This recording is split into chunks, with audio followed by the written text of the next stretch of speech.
నేర్చుకున్నాను.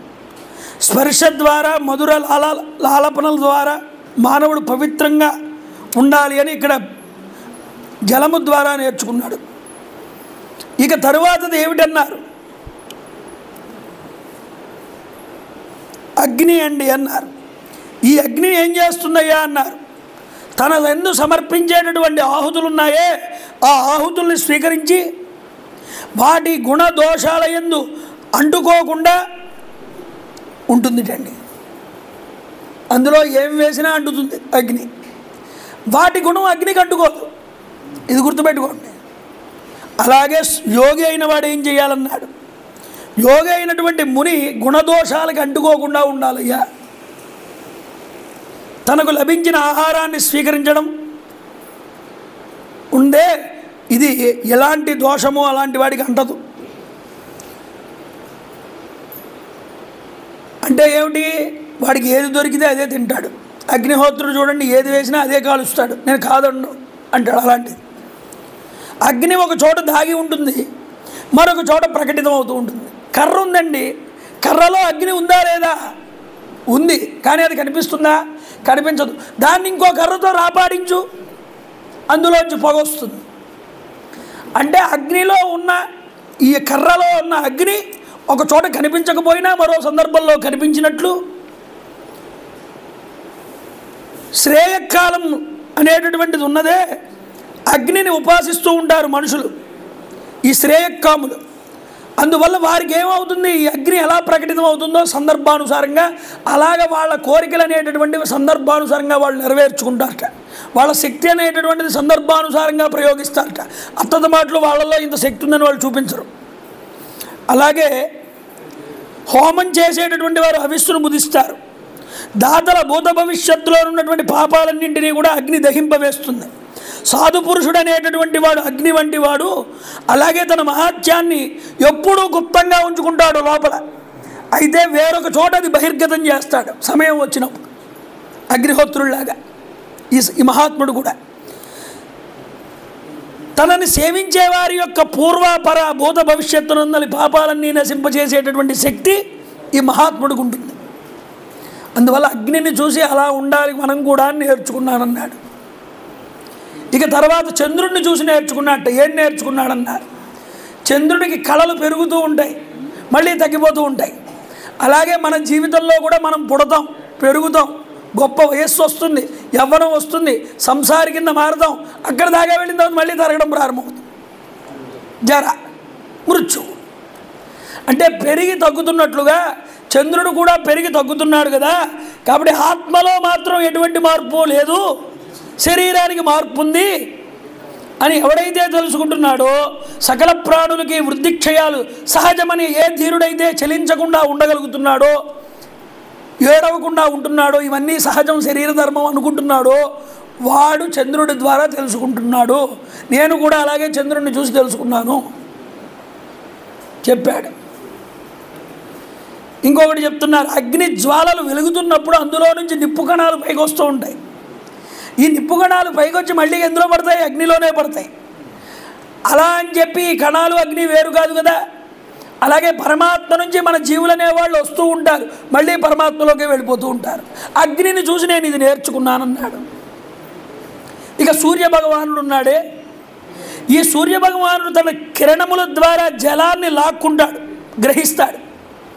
గ్రసించి సమయం వచ్చినప్పుడు, అవసరం ఉన్నప్పుడు వర్ష రూపంలో దీన్ని కిందకి వదులుతాడు.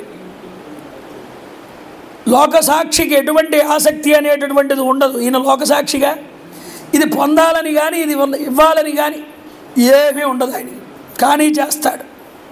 అలాగే యోగి సమయానుసారంగా ఇంద్రియముల ద్వారా విషయాల్ని గ్రహించి మళ్ళీ సమయం వచ్చినప్పుడు దాన్ని విడిచిపెడుతూ ఉంటాడు.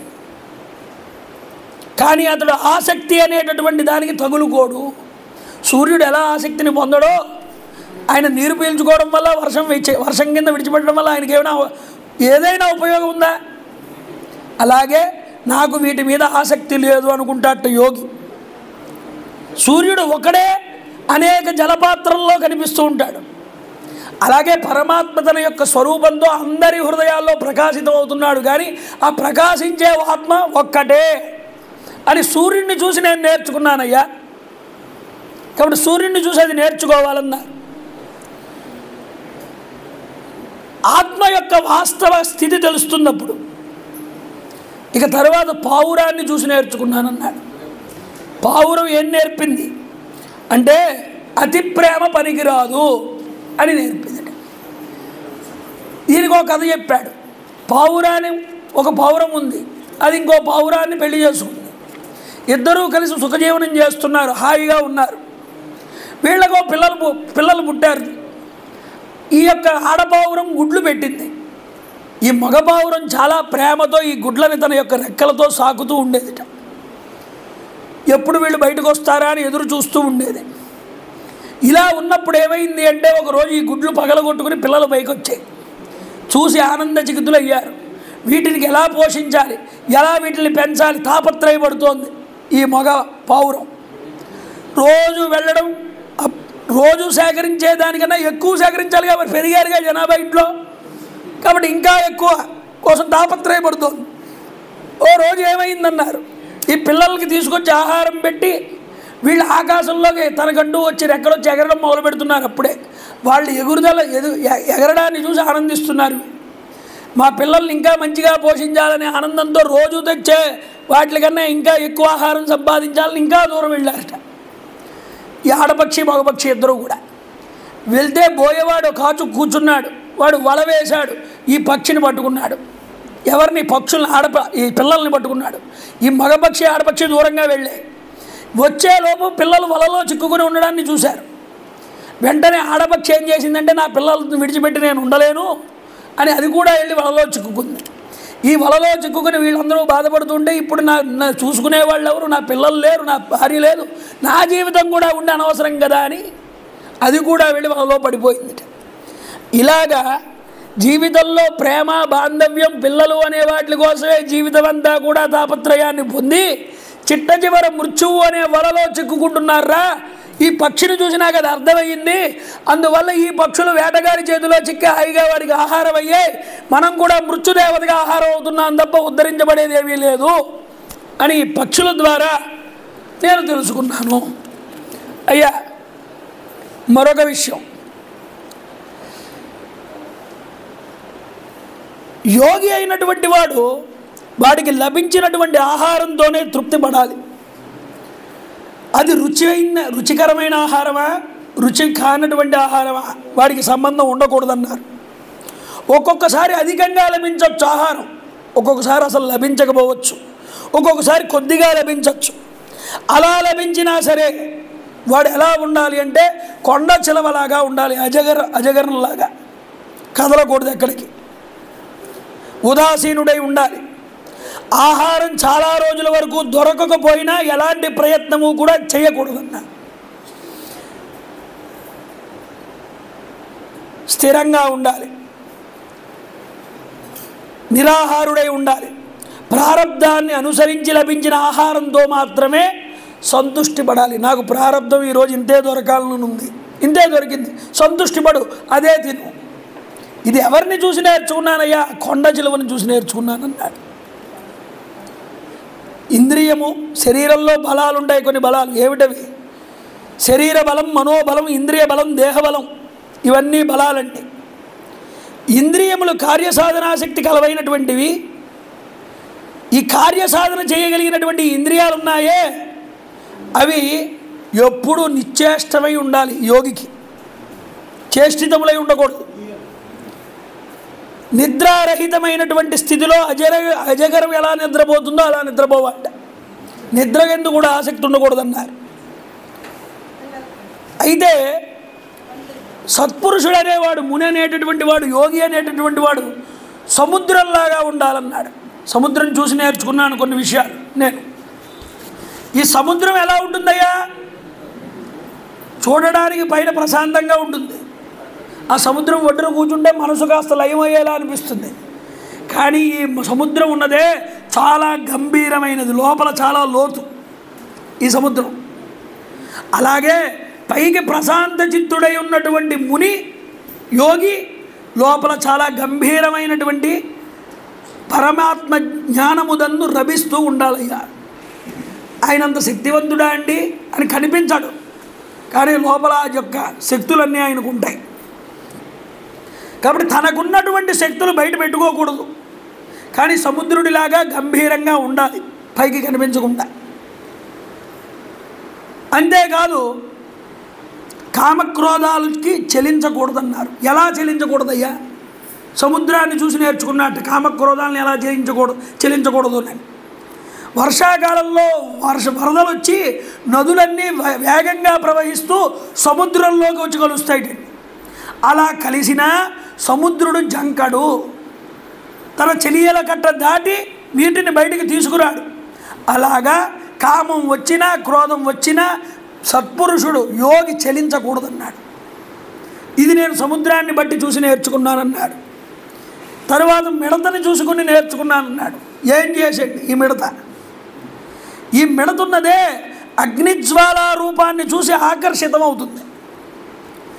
ఆకర్షితమై ఏమైందయ్యా? వెళ్ళి అందులో పడింది, చచ్చిపోయి. దాన్ని బట్టి నాకు ఒకటి అర్థమైందన్నాడు. మనిషి అనేవాడు కామాగ్ని జోలికి వెళ్తే వాడు చచ్చిపోతాడు, నాశనం అయిపోతాడు. స్త్రీ సాంగత్యము, స్త్రీతో మాట్లాడడం, సంభాషణము, వారితో సమయం కేటాయించడం, అన్య వృత్తులు వదిలిపెట్టి స్త్రీ సంభోగంతో ఉన్నవాడు వాడి జీవితాన్ని కొలిమిల తిత్తిలో వెళ్ళి పెట్టుకున్నట్టే, కాలి భస్మం అవుతాడు కామాగ్ని. ఈ మిడత చూసి నాకు అది అర్థమైందన్నారు. నారీస్తన భరణాభీదేశం దృష్ట్వామాగా మోహావేశం ఏతన్ మాంసవపాది వికారం మనసి విచింతయ వారం వారం. ప్రతిరోజు గుర్తు చేసుకో ఈ మాట, వారం వారం. ఇలా చింతన చేసిన రోజున ఈ కామాగ్ని నిన్ను దహించదు, మిడతలాగా నువ్వు మాడిపో. ఇది చెప్తున్నారు. ఇక తుమ్మెదని చూశాట. ఈ తుమ్మెద ఏం నేర్పిందయ్యా అన్నారు. తుమ్మెద ఏం నేర్పింది?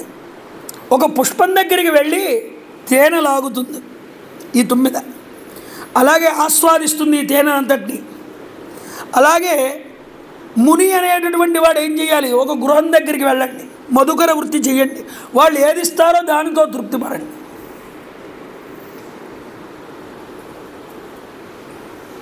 ఇలా కొంచెం కొంచెంగా దేహాన్ని పోషించుకోవడం మధుకర వృత్తి ద్వారా రావాలి. ఈ విధంగా పాటిస్తే ఏమైందన్నారు? ఇలా పాటించుకుంటూ నీ దేహాన్ని నడుపుకో ముందరకన్నారు. ఇలా గృహస్థు కనుక నడుస్తూ ఉంటే వాడికి ఎటువంటి ఇబ్బంది ఉండదు. ఈ మధుపం ఉన్నదే తుమ్మెద పెద్ద పెద్ద పుష్పాల దగ్గరికి వెళ్తుంది, చిన్న చిన్న పుష్పాల దగ్గరికి కూడా వెళ్తుంది. అయితే ఇది పెద్ద పుష్పం, ఇది చిన్న పుష్పం, అదే నాకు ఇష్టం, ఇది నాకు ఇష్టం లేదు అనుకోదుట. పెద్ద పుష్పం దగ్గరికి వెళ్ళినా చిన్న పుష్పం దగ్గరికి వెళ్ళినా ఆ పుష్పంలో ఉన్న సారాన్ని మాత్రమే తీసుకుంటుంది అది అని చెప్పారు. ఈ సారాన్ని మాత్రమే గ్రహిస్తుంది. అలాగే మునులు కూడా ఏం చేయాలి? శాస్త్రములన్నింటినీ చూసి ఆ శాస్త్రంలో ఉన్న సారాన్ని మాత్రమే గ్రహించాలి. చెప్పిన శాస్త్రంలో ఉన్న సారం ఏమిటయ్యా? ఎవరైతే భగవంతుణ్ణి చేరడానికి ప్రయత్నం చేస్తారో ఆ చేరడానికి ప్రయత్నం చేసేదే సారము. అందుకనే పిబత భాగవతం రసమాలయం, భాగవతం అనే రసాన్ని స్వీకరించండి, ఇది సకల శాస్త్రముల యొక్క సారమయ్యా. కాబట్టి ఈ సారాన్ని ఎవరు గ్రహిస్తారు? మునులు, యోగులు స్వీకరిస్తారు. ఇది స్వీకరించడం వల్ల శ్రేయస్సు కలుగుతుందన్నారు. ఇక చూడండి, సన్యాసి అనేవాడు భిక్ష స్వీకరించేటప్పుడు తేనెటీగలాగా సాయంకాలం కొరకు కానీ మరునాటి కోసం కానీ కోరుకోకూడదట. అంటే ఏమిటి? నేను సాయంత్రం కూడా తినాలమ్మా, కొంచెం ఎక్స్ట్రా భిక్ష వేయండి అని అడగకూడదు. అప్పటికప్పుడు నీ కడుపు నింపుకోవడానికి ఎంత అవసరమో అంతే భిక్ష తీసుకోవాలి. చూడండి, భిక్షాటనం సమకూర్చుకున్న తర్వాత ఆ రోజుకి వరకు చేయించుకున్న తర్వాత ఇంక తర్వాత దాని గురించి ఇంకా ఆశపడకూడదన్నారు. తన కరంలో కానీ తన ఉదరంలో కానీ నిండే అంతవరకు మాత్రమే భిక్ష స్వీకరించాలి. అంటే తన చేతి నిండా ఎంత పట్టిందో అంత, లేదా కడుపు నిండా ఎంత పట్టిందో అంతవరకే భిక్షను స్వీకరించాలన్నారు. అయితే తేనెటీగ వలె అనవసరంగా అధికంగా తెచ్చుకుని పెట్టుకున్నావా, అది ఏం చేస్తుంది, మరొకరు పాలవుతుంది. అది ఇలా తెచ్చుకుంటే ఆహారం అనేటటువంటిది కోల్పోతారు, నశించిపోతుంది. తర్వాత సన్యాసి భిక్షువు కర్రతో చేయబడినటువంటి స్త్రీమూర్తినైనా సరే పాదంతోనైనా సరే స్పృశించకూడదు. అంటే బొమ్మను కూడా స్పృశించకూడదుట. ఎందుకు స్పృశించకూడదన్నారు? ఏనుగును చూసి నేర్చుకున్నానయ్యా నేను. ఏనుగు, ఆడ ఏనుగు కనిపిస్తే దాని దగ్గరికి వెళ్ళి దాని శరీరాన్ని దాని శరీరంతో రుద్దుకుంటుంది. ఇలాగా దానికి చాలా సుఖం అలా రుద్దుకోవడం. దీన్ని గమనించిన వేటగాడు ఏం చేశాడు, ఒక ఆడ ఏనుగు బొమ్మ తయారు చేశాడు. ఒక గొయ్య తీశాడు, దాని మీద కర్రలు పెట్టి దుబ్బుగడ్డి వేసి ఆ గడ్డి మీద ఈ ఆడ ఏనుగు బొమ్మను పెట్టాడు. అది ఆడ ఏనుగును చూడగానే మైమరిచిపోయి ఒళ్ళు పరిగెత్తుకుంటూ వెళ్ళి దీని శరీరం దాని శరీరంతో రుద్దుకుందాం అనుకుని వెళ్ళగానే ఆ గోతిలో పడింది. వాడు బంధించాడు. అందువల్ల ఈ ఏనుగు ఏదైతే ఉందో దీనివల్ల నేను నేర్చుకున్నది ఏంటంటే సాంగత్య ప్రభావాన్ని పొందకుండా ఉండాలి, సాంగత్యాన్ని విడిచిపెట్టాలి. అందువల్ల భిక్షుడు సన్యాసి దీన్ని విడిచిపెట్టాలయ్యా యోగి. స్త్రీల యొక్క రూపలావణ్యాలకి ఆకర్షితుడు కాకూడదు, దగ్గరికి వెళ్ళకూడదు. ఇలా కనుక వెళ్తే వాడి మృత్యువు వాడే కొని తెచ్చుకున్నట్టు లెక్క అని చెప్పారు. తర్వాత చూడండి, తేనెటీగల్ని సేకరించేవాడు ఉంటాడు, తేనెటీగల నుండి వాడిని చూసుకొని నేర్చుకున్నానన్నాడు. ఏం నేర్చుకున్నట్ట, పాపం చాలా కష్టపడి తేనెటీగలన్నీ కూడా ఈ కష్టార్జితమైన తేనెని తీసుకొచ్చి స్టోర్ చేస్తాయి, దాస్తాయి. అవి తినవు, ఏమీ పొందవు ఆనందాన్ని. కానీ సుఖ జీవితాన్ని కాంక్షించేటటువంటి గృహస్థున్నాడే, తాము అనుభవించడానికి దానిని మిక్కిలి కష్టపడి సంపాదించి వాడికి వాడి తరాల వాళ్ళకి వాళ్ళకి ఈ తేనెటీగ ఎలాగా పోగు చేసి ఉంచిందో అలా పోగు చేసి పెడతాడు. ఈ యొక్క తేనెని పట్టుకునేవాడు వెళ్ళి ఆ తేనెనంతటినీ అపహరించి తీసుకుపోయినట్టు ఎవడో పుడతాడు వంశంలో, లేదా ఒక రాజు కిందో ఒక దొంగ కిందో ఏదో రకంగా వస్తాడు. అందుకనే ఒక ధర్మశాస్త్రంలో ఒక మాట చెప్పారండి, ధర్మానికి దాయాదులు నలుగురుటండి. ఏమిటన్నారు? రాజు, చోరహ, అగ్ని. ఏమిటన్నారు? ధర్మానికి కనుక లోటు చేస్తే ఈ మూడు వచ్చి మీద పడతాయట. ఒకటి రాజు వచ్చి ఎత్తుకుపోతాడట సగం ఇన్కమ్ ట్యాక్స్ కింద, కొంతమంది దొంగలు వచ్చి ఎత్తుకుపోతారట, కొంతమంది అగ్నిలో పోతుందట ధనం అంతా కూడా. అందువల్ల చూడండి, ఈ ధనాన్ని వీడు వచ్చి తీసుకుపోయినట్టు తేనెటీగల యొక్క ధనాన్ని మన వంశంలో కానీ బయట నుంచి కానీ ఎవడో వస్తాడు, వాడు పట్టుకుపోతాడు. కాబట్టి వీడిని చూసి నేను ఏమర్థం చేసుకున్నానయ్యా, ఓహో మనం కూడా దాస్తే ఇలాంటి వాడు ఎవడో ఒకడు వచ్చి తీసుకుపోతాడు మన ధనాన్ని, వాడు నాకు గురువు అయ్యాడు. ఇక చూడండి, జింకని చూసి నేను ఒకటి నేర్చుకున్నానన్నాడు. ఏమిటన్నాడు? పోయేవాడు మంచి సంగీతాన్ని వినిపిస్తాడట. ఆ సంగీతానికి చెవులు రిక్కించి విని పరవశమై ఆ జింకల సంగీతం వినిపించే ప్రదేశానికి వస్తాయట. ఈ యొక్క శ్రవణేంద్రియం ఉన్నదే, ఇది ఎంత మాయ చేస్తుందో. విషయ వాసనల్ని బాగా పొందినటువంటి వాడు ఆ విషయాలకి అన్య విషయాల వైపు బాగా ఆకర్షితుడై భగవద్ విషయాన్ని విడిచిపెడతాడు. ఎప్పుడైతే భగవద్ విషయాన్ని విడిచిపెట్టి అన్య విషయాల మీద శ్రవణాన్ని పొందాడో వాడు వేటగాడి వల్ల చిక్కుకున్నటువంటి జింకలాగా బంధించబడతాడు. ఈ యొక్క జీవిత చక్రంలో ఈ జింకని చూసి నేను అది నేర్చుకున్నానయ్యా అన్నాడు. అందుకేగా జింక గర్భం నుంచి పుట్టినటువంటి ఋష్యశృంగుడు కూడా గణిక స్త్రీలు వస్తే వాళ్ళ యొక్క చూపులకి మాటలకి పాటలకి మోహితుడైపోయాడు. రామాయణంలో వస్తుంది కదా. కాబట్టి గీతములు, శృంగార భావనలు, వాటితో విశేషాలు ఇవన్నీ కూడా దుష్ప్రభావాన్ని చూపిస్తాయి అని వాటికి విడిచిపెట్టాలి అని లేడి ద్వారా నేర్చుకున్నానన్నాడు. ఇక చేపని చూసి ఒకటి నేర్చుకున్నానన్నాడు. చేప ఏం నేర్పిందన్నాడు, గాలానికి మంచి ఒక పదార్థాన్ని గుచ్చుతాడు, జాలరి, అది వేస్తాడు.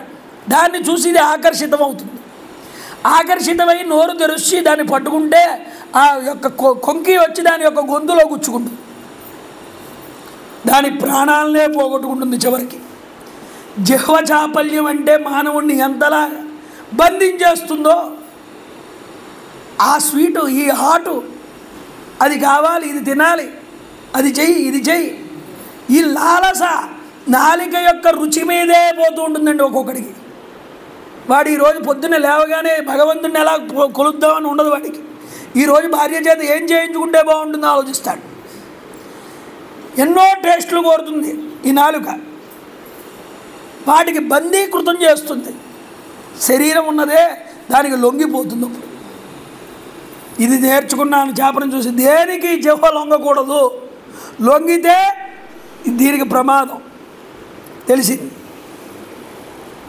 ఇక ఇంకొక వేశ్య స్త్రీని చూసి ఒక విషయం నేర్చుకున్నానన్నాడు. ఏమిటా విషయం? వేశ్య పేరు పింగళాటండి. నిన్న గోకులంలో గోపికాయుగళ గీతల్లో చెప్పానుగా నేను. ఏమనుకున్నారు? పింగళ అనే స్త్రీ ఉన్నది. ఈ పింగళ చాలా గొప్ప అందగత్తె. ఇంటి బయటకు వచ్చింది, అలంకారం చేసుకుంది మంచిగా. ఎవరైనా విటులు వస్తారేమోనని చూస్తోంది. ఈరోజు బాగా డబ్బులు వస్తాయి నాకు, వచ్చిన వాడు నాతో సుఖాన్ని అనుభవించి నాకు బాగా డబ్బులు ఇస్తాడు అని గుమ్మం దగ్గరికి వస్తోంది, నిలబడుతోంది, చాలాసేపు ఉంటుంది, ఎవడూ రావట్లేదు. మళ్ళీ కాసేపటికి లోపలికి వెళ్తోంది, మళ్ళీ బయటకు వస్తోంది. ఇలా తెల్లవారుజామంతా కూడా అలాగే నుంచుని ఉందిట, ఎవడూ రాలేదు ఆ రోజు. లోపలికి వెళ్ళి బాధపడిందిట. అప్పుడే ఈయన వచ్చాడు, దత్తాత్రేయ స్వామి వారు చూశాడు.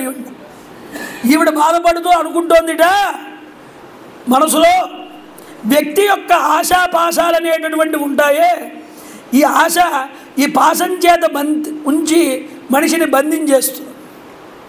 ఈ ఆశాపాశాలని తెంచివేయడం అంటేనే ఉన్నదే, ఇది తెంచివేయనంత వరకు కూడా ఈ వైరాగ్యం అనేటటువంటిది రాదు, విరక్తి కలగదు. విరక్తి కలగాలి అంటే ఈ ఆశ పోవాలి. కాబట్టి ఏమిటి ఈ ఆశకి, ఈ ఆశ అనే బంధాన్ని తెంచడానికి ముఖ్య ఆయుధం ఏమిటయ్యా? ఖడ్గం, వైరాగ్యమే అని చెప్పిందిట. ఆవిడ చెప్పిన మాటలు ఈయనకి వినిపించాయి. ఓహో, ఆశ పెట్టుకుంటే మనిషి ఈ యొక్క త్రాటితో కట్టబడితే వాడు ఎన్నటికీ కూడా ఉద్ధరించబడడు. ఆశ పెట్టుకున్న వాడికి జరగచ్చు, జరగకపోవచ్చు. జరగకపోతే వాడంతటి కృషించిపోతాడు, ఇంకా అజ్ఞానంలోకి పోతాడు. వైరాగ్య భావం పొందాలని ఈ వేశ్యను చూసి నేను నేర్చుకున్నానన్నారు స్వామివారు. అయ్యా, అంతేకాదు, ఒకానొక సమయంలో కురర పక్షి అని ఒక పక్షి ఉన్నది. దానికి ఒక మాంసం ముక్క దొరికింది. ఆ మాంసం ముక్క పట్టుకుని అది తిందామని ప్రయత్నం చేస్తూ ఉంటే పైనుంచి డేగలు గ్రద్దలు వచ్చాయి. అవి వచ్చి ఏం చేసాయి? దీని మీద దాడి చేసాయి. ఎందుకు చేసాయి? ఈ ముక్క కోసం. వెంటనే ఇది భయపడిపోయి వాటికి ఈ ముక్కని విడిచిపెట్టింది. అప్పుడు ఇవన్నీ దాన్ని విడిచిపెట్టేసి ఆ ముక్క దగ్గరికి పోయాయి. ఇది నాకు నేర్పింది ఒక విషయం అన్నాడు. ఏం విషయం నేర్పింది ఈ పక్షి? వస్తు సంగ్రహం అనేటటువంటిది చేయకూడదు. చేస్తే మన మీద వచ్చి పడి తినేవాళ్ళు చాలామంది ఉంటారు, ఇక వాళ్ళని నువ్వు భరించలేవు అని చెప్తున్నారు. దీనివల్ల నీకేమవుతుంది? చింత తప్ప ఏమీ ఉండదు. అయ్యో, ఇంత సంపాదించారు, వీళ్ళందరూ వచ్చి తినేస్తున్నారు. కాబట్టి వస్తు సంగ్రహం చేయకపోతే నీ దగ్గరికి ఎవడు రాడు. వాడి దగ్గర ఏమీ లేదు, అడుక్కుతుంటున్నాడు, మనకేం పెడతాడు అంటాడు. పోనీ మంచిదేగా, ఎవడు నేను డిస్టర్బ్ చేయట్లేదు. యోగికి కావాల్సింది కూడా అదేగా. కాబట్టి ఈ కుకురపక్షి నుంచి నేను ఇది నేర్చుకున్నానన్నారు స్వామి. ఇక బాలుడిని చూశాడు.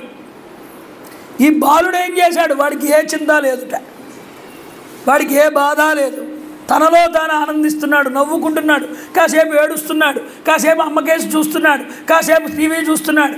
వాడు ఎవరితోనూ నచ్చుకోడు, ఎవరితోనూ ఆశలు పెట్టుకోడు. వాడి ఆనందం వాడిలో వాడు. కాబట్టి బాలోన్మత్త పిశాచవత్, బాలుడిలాగా ప్రవర్తిస్తాడట స్వామి ఒక్కొక్కసారి దత్తాత్రేయులు వారు. తనలో తానే నవ్వుకుంటూ ఉంటాడు, తనలో ఆనందిస్తూ ఉంటాడు, తనలో తానే దుఃఖిస్తూ ఉంటాడు. ఎందుకు దుఃఖిస్తాడయ్యా? వీళ్ళు అందరూ అజ్ఞానంలో పడి కొట్టుకుంటున్నారా, వీళ్ళని ఎలా ఉద్ధరించాలరా అని బాధపడతాడట. కాబట్టి బాలుడిని చూసి మానవమానాలు అనేటటువంటివి మనకు అక్కర్లేదు. బాలుడికి ఎలా అయితే మానవమానాలు ఉండవో నాకు అలా ఉండవు. బాలుడిని చూసి అది నేను నేర్చుకున్నానన్నారు. ఒకసారి ఒక స్త్రీ కన్య రోలు మీద దంచుతోంది రోకలితో. ఈ కన్యని నేను గురువుగా స్వీకరించానన్నారు. ఎందుకన్నారు? ఈ చేతికో 10 గాజులు, ఈ చేతికో 10 గాజులు వేసుకుని ఇలా దంచుతూ ఉంటే ఈ గాజుల శబ్దం గలగల గలగల అవుతున్నది. ఓ రోదన చేసేస్తున్నాయి గాజులని. ఈ ఇందులో నుంచి 8 గాజులు, ఇందులో నుంచి 8 గాజులు తీసేసి పక్కన పాడేసి మిగతా 2 గాజులతో దంచుతో ఇలా దంచుతూ ఉంటే అయినా కొద్దిగా శబ్దం అవుతుందిటండి. ఈ 2 గాజులు, ఈ 2 గాజులు కూడా ఇంకా శబ్దం అవుతున్నాయని ఇంకో గాజు కూడా తీసేసింది. ఈసారి ఈ చేతికో గాజు, ఈ చేతికో గాజు మాత్రమే ఉన్నాయి. ఇప్పుడు దంచడం మొదలుపెట్టింది, అసలు శబ్దమే రాలేదుట. ఓహో, సంఘం వల్ల గొప్పదైనటువంటి యొక్క ధ్వని అనేటటువంటిది వచ్చింది. దీన్ని బట్టి ఏమర్థం చేసుకోవాలన్నారు? లోకం యొక్క తీరు తెన్నుల్ని పరిశీలించడానికి ఇది ఉపయోగపడుతుందన్నారు. సమస్య ఏర్పడినప్పుడు మనస్ఫూర్తితో దానికి భయపడకూడదు. ఏం చేయాలి? ఒకే చోట చాలామంది వచ్చి కూడుకున్నారనుకోండి, అక్కడ కలహం ప్రారంభమవుతుంది. మొట్టమొదట సమయస్ఫూర్తితో ఆలోచించి ఏం చేయాలి? అందరూ కలిసిన చోట కలహం ఉంటుంది. ఇద్దరున్న చోట ఏమవుతుందన్నారు? వ్యర్థ ప్రసంగాలు వచ్చి చేరతాయిట. వాడు ఏదో విషయం చెప్తాడు, వీడు ఏదో వింటాడు. ఏమంటే సాయంత్రం అయ్యేటప్పటికి నాకు వెళ్ళి అక్కడ కూర్చోవడం, మా స్నేహితుడితో మాట్లాడడం అలవాటు. భగవద్ విషయం మాట్లాడితే మంచిదే, లోకల్లో ఉన్న చెత్త కబుర్లన్నీ తెచ్చి అక్కడ మాట్లాడతాడు. వీడి అనుష్ఠానం కూడా పాడవుతూ ఉంటుంది. అందువల్ల అందరూ ఉంటే కలహం వస్తుంది, ఇద్దరు కూర్చున్న చోట వ్యర్థ ప్రసంగాలు ఉంటాయి. అందువల్ల ఆవిడ 2వ గాజులు కూడా తీసేది 1 గాజే ఉంచుకుంది కదా, అలా ఒక్కడనే ఉంటే ఏ గొడవ ఉండదు. ఇది సమయస్ఫూర్తితో ఆలోచించి సంఘానికి దూరంగా ఉండడం అనేటటువంటిది ఆ స్త్రీ నుంచి నేర్చుకున్నానన్నారు దత్తాత్రేయ గారు. చూడండి, ఇక బాణాలు తయారు చేసే వడ్రంగిని చూశాట కొద్దిగా ముందరికి వెళ్ళిన తర్వాత. ఆయన ఏం చేశాడన్నారు? మంచి బాగా నగిషి పెడుతున్నాడు బాణాలకి, పాలిష్ దీన్ని బాగా తలతల మెరవాలి బాణాలు, పైన కోటింగ్ అది వేస్తున్నాడు. పెద్ద సంబరం వెళ్తుంది. రాజుగారు క్యాన్వే అంతా కూడా వెళ్ళిపోతుంది పక్క నుంచి. డప్పులు డక్కాలు, రాజుగారి రథం హడావిడి ఏర్పడం. ఆ శబ్దం కానీ, ఆ రాజుగారు వెళ్ళారని కానీ, ఇంత హడావిడి అక్కడ జరిగిందని కానీ వాడి చెవులకి కానీ వాడి దృష్టికి కానీ వెళ్ళలేదు. వాడి దృష్టి అంతా ఈ బాణాన్ని తయారు చేయడం మీద ఉంది. వాడిని చూసి స్వామిని నేర్చుకున్నారు, నమస్కారం చేసి. ఓహో, వీడు కదా సాధకుడు అంటే ఏకాగ్రచిత్తుడై కార్యం మీద నిమగ్నుడై ఉన్నాడు. అంటే యోగి అనేవాడు ఎలా ఉండాలి? పరమాత్మ మీద నిర్హేతుకంగా దృష్టి పెట్టి పక్క వైపుకు మనసు వెళ్లకుండా ఎవడైతే నిలబడగలుగుతాడో వాడికే పరమాత్మ అనుగ్రహం కలుగుతుంది. యోగిగా వాడి దగ్గర నుండి చూసి నేను ఇది నేర్చుకున్నానయ్యా. ఇక సర్పాన్ని చూశానన్నారు. పాము ఏమిటయ్యా అన్నారు? తానకంటూ ఏ నివాసం ఉండదు. చీమలు పెట్టిన పుట్టల్లోనూ చెదపురుగులు పెట్టిన పుట్టల్లోకి వెళ్ళి అవి నివాసాలు ఏర్పాటు చేసుకుంటాయి. ఈ పాములు హాయిగా నివసిస్తాయి. అలాగే మునులనేవాళ్ళు ఏం చెయ్యాలి? యోగులు గుహలలోనూ వాటిల్లోనూ వెళ్ళి నివసించాలి తప్ప వాడికంటూ ఓ ఇల్లు ఉండాలి, నేను ఇల్లు కట్టుకోవాలి, దీనికోసం 4 ఏళ్ళకి వెళ్ళి నేను డబ్బు సంపాదించుకోవాలి, ఈ భావం యోగికి ఉండకూడదు. పాములాగా వాటికి ఏది దొరికితే అందులోకి వెళ్ళి నివసించినట్లు మనం కూడా గుహల్లోనో లేకపోతే ఏ షెడ్డులోనో పాడైపోయిన షెడ్లోనో ఆ మూలనో ఈ మూలనో ఈ చెట్టు కిందో కాలక్షేపం చేయాలరా యోగినేవాడు. తర్వాత కాస్త ముందరికి వెళ్ళారు. సాలె పురుగుని చూశారండి. ఈ సాలె పురుగుని చూసి ఏం నేర్చుకున్నారయ్యా? తనలో నుంచి ఒక దారాన్ని తీస్తుందిట ఈ సాలె పురుగు, అల్లుకుంటుందిట. అల్లుకుని ఏం చేసిందయ్యా? మొత్తం పెద్ద గూడు కట్టుకుందిట. కట్టుకుని అదే ఆ యొక్క గూడులోకి వెళ్ళి ఆ గూడులో తిరుగుతోంది. దీన్ని చూసి నాకు ఏమర్థమైందంటే పరమేశ్వరుడు తన నుండే ఈ జగత్తునంతటినీ ఇలా నిర్మించాడు. ఇలా నిర్మించినటువంటి ఈ జగత్తులో తానే విహరిస్తున్నాడు. ఈ సాలెపురుగు ద్వారా నాకు పరమాత్మ తత్వం అంటే ఏమిటో నాకు అర్థమైంది అని ఈ సాలెపురుగులో భగవత్ సాక్షాత్కారాన్ని చేశాడు. ఈ సాలెపురుగు కూడా నాకు గురువేనయ్యా అన్నాడు. ఇక చూడండి, తర్వాత భృంగి అనేటటువంటి పురుగు భ్రమరం ఏం చేస్తుందంటే ఈ భృంగి అనే పురుగును తీసుకొచ్చి దాని కన్నంలో పెడుతుంది. తీసుకొచ్చి ఆ కన్నం దగ్గర పెట్టి ఈ భ్రమరం నాదం చేస్తూ ఉంటుంది. ఆ గూడు చుట్టూరా కూడా నాదం చేస్తే ఈ చిన్న పురుగు భృంగి ఈ భ్రమరానికి భయపడి అది చేస్తున్న గానాన్నే వింటూ వింటూ వింటూ దానినే ఆలోచన చేస్తూ ఆ భ్రమరాన్నే ఆ భ్రమరం యొక్క రూపాన్నే ఈ భృంగి అనే పురుగు కూడా పొందేస్తుంది. భ్రమర కీట న్యాయం అంటారుగా, ఇదే అది.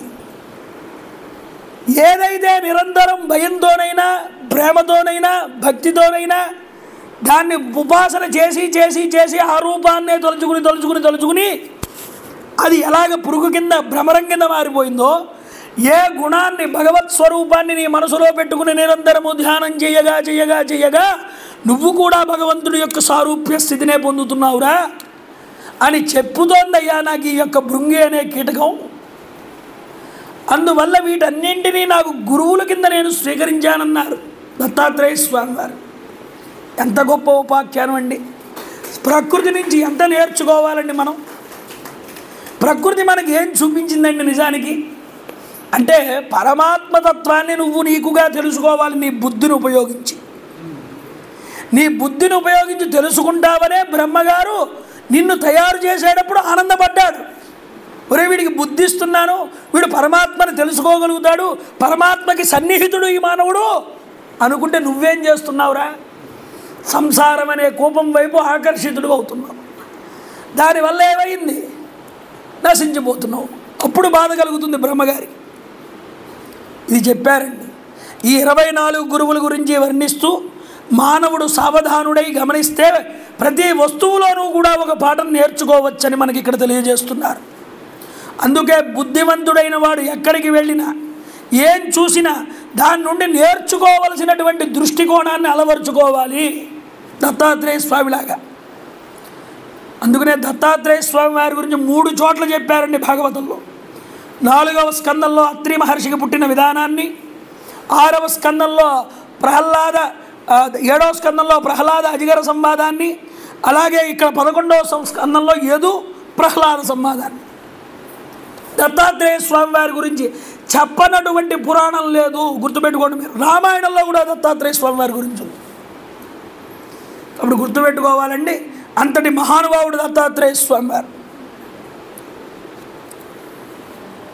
చెప్తున్నారు దత్తాత్రేయుడు ఈ దేహాన్ని వైరాగ్యానికి హేతువుగా చూశాడు.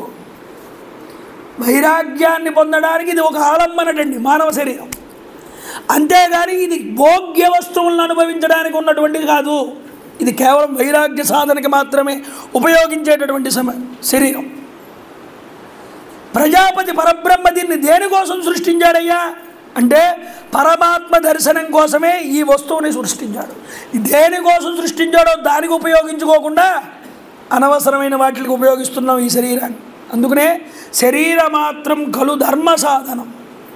శరీరాన్ని ధర్మాచరణకు ఉపయోగించు, దానికోసం నిలుపుకో ప్రాణాలు. శతమానం భవతి, 100 ఏళ్ళు బ్రతకాలని కోరుకో. దేనికోసం కోరుకుంటావు?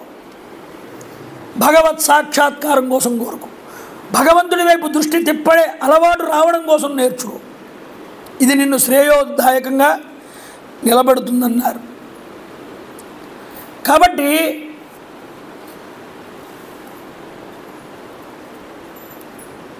ఇది సంసారంలో చిక్కుకుపోతున్నప్పుడు నువ్వు కావాలనుకునే దీనికి శిక్షణ ఇచ్చావు అంటే పెద్దల ద్వారా గురువుల ద్వారా ఇది తప్పకుండా ముక్తి వైపుకు వెళ్తుందయ్యా. ఆసక్తి కూడా ఈ శరీరానికి ఉంది అని చెప్పారు దత్తాత్రేయుడు.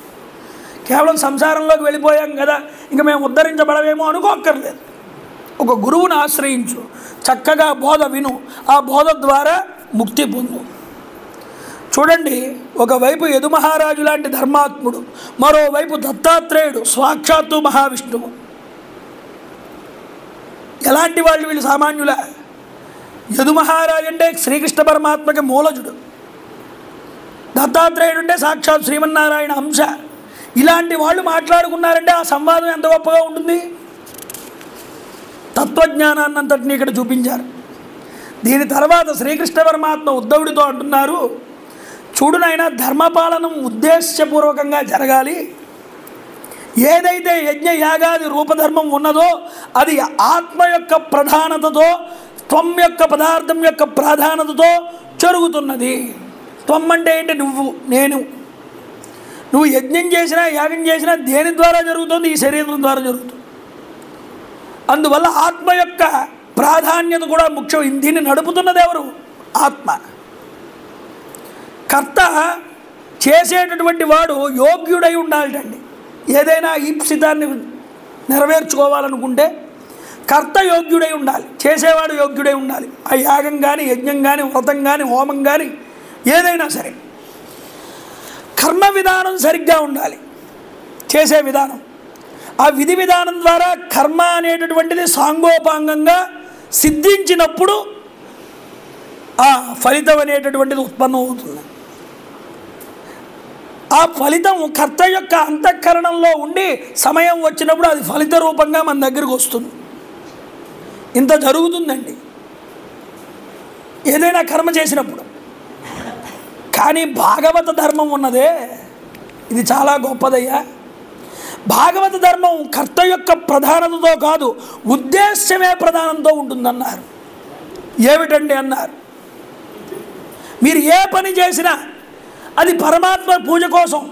కస్మై దేవాయ హవిషా విదేమః అనుకున్నారు. మీరు వంట చేస్తున్నారు, అయ్యా ఇది ఎవరి కోసం? భగవంతుడి రూపంలో ఉన్నటువంటి ప్రజలు తినడం కోసం అనుకుని చేశారు. అయ్యా ధాన్యం ఎవరి కోసం అయ్యా పండిస్తున్నావు? ఇది కూడా భగవత్ స్వరూపులైన జనులు తినడం కోసమే పండిస్తున్నాను అనుకో. వస్త్రాలు ఎవరి కోసం నేస్తున్నావయ్యా అని అంటే ఆ భగవత్ స్వరూపుడికి అర్పణ చేయడానికి ఈ యొక్క బట్టలు నేస్తున్నానయ్యా అనుకో.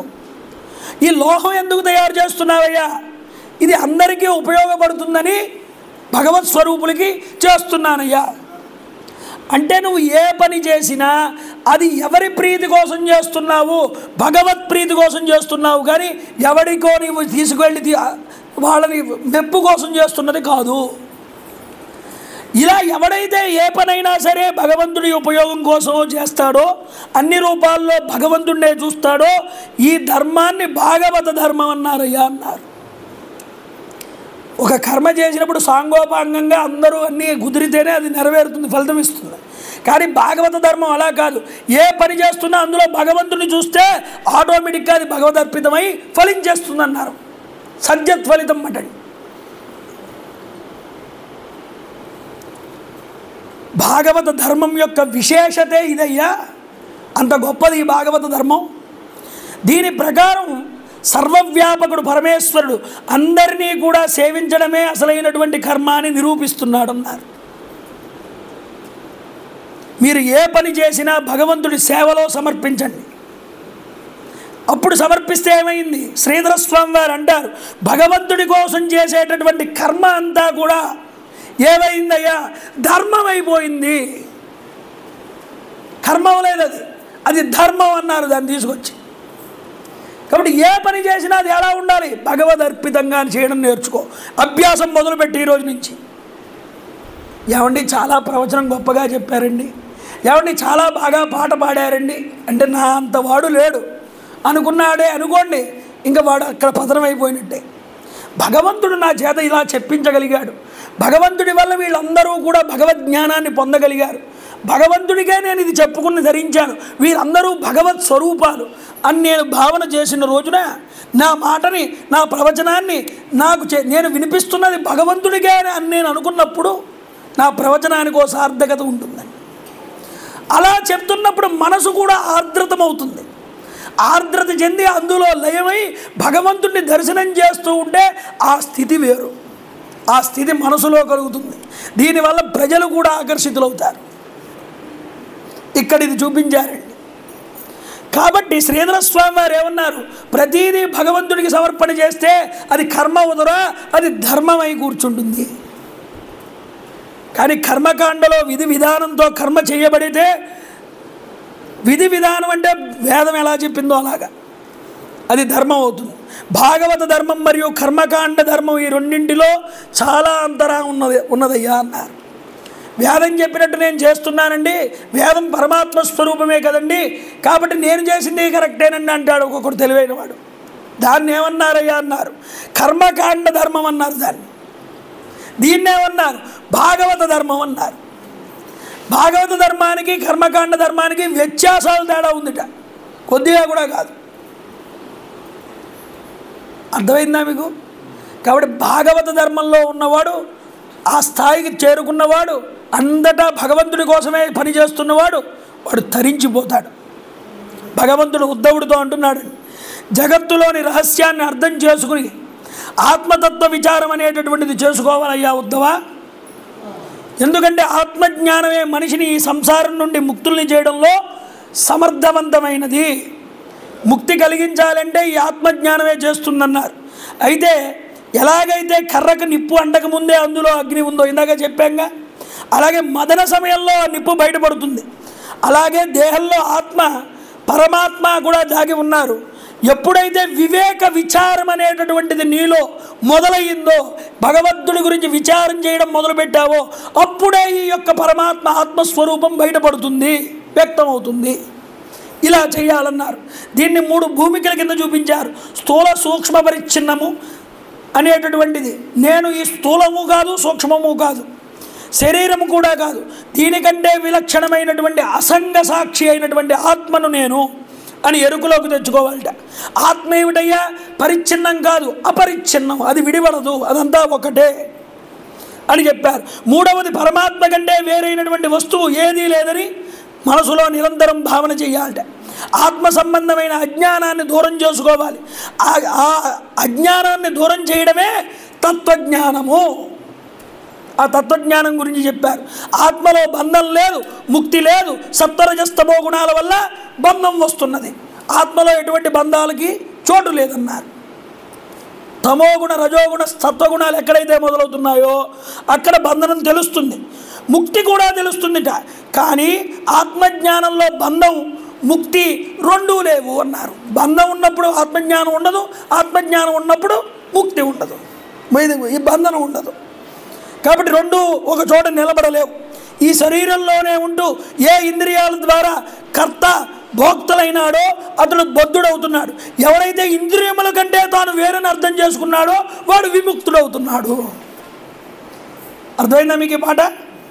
కాబట్టి ఏమిటి అంటే, ఇంద్రియముల ద్వారా నేను చేస్తున్న పనిని నేను చేస్తున్నాను, కర్తని, నేను భోక్తని అని అనుకున్నంతసేపు నువ్వు బంధంలో ఉన్నట్టే లెక్క. అది కాదన్నప్పుడు నువ్వు ముక్తుడు అవుతున్నావు, సాక్షిగా ఉంటున్నావు ప్రతిదానికి కూడా.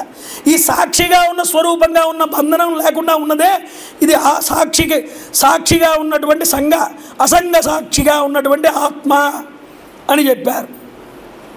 భగవంతుడు ఉద్ధవుడితో అంటున్నాడు, చూడు ఉద్ధవా, నీవు నన్ను వశం చేసుకోవాలి అనుకుంటే మాత్రం విను, చెప్తున్నాను. నా రోదయతి మాం యోగో నా సాంఖ్యాం ధర్మయేవచ నా స్వాధ్యాయ సప్తస్యాగో నేష్ట అపూర్తం నా దక్షిణ. నేను యోగ భోగాలతో ఎవరికీ వశం కాను, అలాగే సాంఖ్యం వల్ల వశం కాను, ధర్మం వల్ల వశం కాను, స్వాధ్యాయం వల్ల వశం కాను, తపస్సు, త్యాగము, దక్షిణలు వీటన్నిటి వల్ల కూడా నేను వశం కానన్నారు. మరి దేని వల్ల వశమవుతావయ్యా? యదా వరుంధే సత్సంగ సర్వసంగాపహో హిమాం. సంపూర్ణ ఆసక్తులను ఎప్పుడైతే ఆసక్తి అనేటటువంటిది ఉన్నదే, ఈ ఆసక్తిని పోగొట్టి సత్సంగాన్ని ఏదైతే ఇస్తున్నదో ఆ సత్సంగానికి నేను వశమైపోతానన్నారు స్వామి. అంటే భాగవత కథ శ్రవణమే సత్సంగం, సత్పురుషుల గోష్ఠి, అందరూ భగవద్భక్తులే. కూర్చుని భగవత్ కథని 1-2 సార్లు వింటూ ఉంటే ఆ స్థితిని చూసి నేను వశమవుతానన్నారు స్వామి. సత్సంగానికి నేను వశమైపోతానన్నారు. గీదుడు, వ్యాధుడు, అజామీరుడు, కుబ్జ వీళ్ళందరూ కూడా ఎలా ఉద్ధరించబడ్డారయ్యా అంటే, వీరందరి కూడా శ్రేయస్సు సత్సంగం ద్వారా మాత్రమే కలిగింది. ఆ భగవంత్ నామాన్ని తెలుసుకున్నారు, ఆ భగవన్ రూపాన్ని తెలుసుకున్నారు. ఎలాగా? సత్పురుషుల వల్ల, వాళ్ళకి వాసనాబలం వల్ల వాళ్ళకి తెలిసింది ఈ సత్సంగం అనేటటువంటిది ఏదో రూపంలో వాళ్ళ జీవితంలోకి వచ్చింది. అది రావడం వల్ల వాళ్ళు తరించారు. కాబట్టి భక్తి కంటే వేరే సాధన మనిషికి ఉన్నతి కల్పించదు, స్థాయిని కల్పించదు. ఎప్పుడైతే అతడు సత్సంగ సాధన చేస్తాడో అప్పుడు అతడి హృదయంలో ఫలరూపంగా భక్తి వస్తుంది. దానితో అతడికి ఏమొస్తుంది? ఆ కళ్యాణం వస్తుంది, శుభం వస్తుంది, మంగళం వస్తుంది. ఈ తర్వాత భాగవతంలో విలక్షణమైన ఒక ప్రసంగం ఉంటుందండి. ఆ ప్రసంగం ఏమిటో, దాని విధానాలు ఏమిటో సాయంత్రం మళ్ళీ వచ్చినప్పుడు మనం చెప్పుకునేటటువంటి ప్రయత్నం చేద్దాం. ఆ సాయంత్రం అందరూ కూడా 4 గంటలకల్లా కూడా వచ్చేసేయండి. 4 గంటలకు ప్రారంభం చేసేసుకుంటాం. మంగళం కౌసలేంద్రాయ మహనీయ గుణాత్మనే చక్రవర్తి తనూజాయ సార్వభౌమాయ మంగళం ఉమాకాంతాయ కాంతాయ కామితార్థప్రదాయినే శ్రీగిరీశాయ దేవాయ మల్లినాథాయ మంగళం. కాలే వర్షతు పర్జన్య పృథివీ సత్యశాలిని.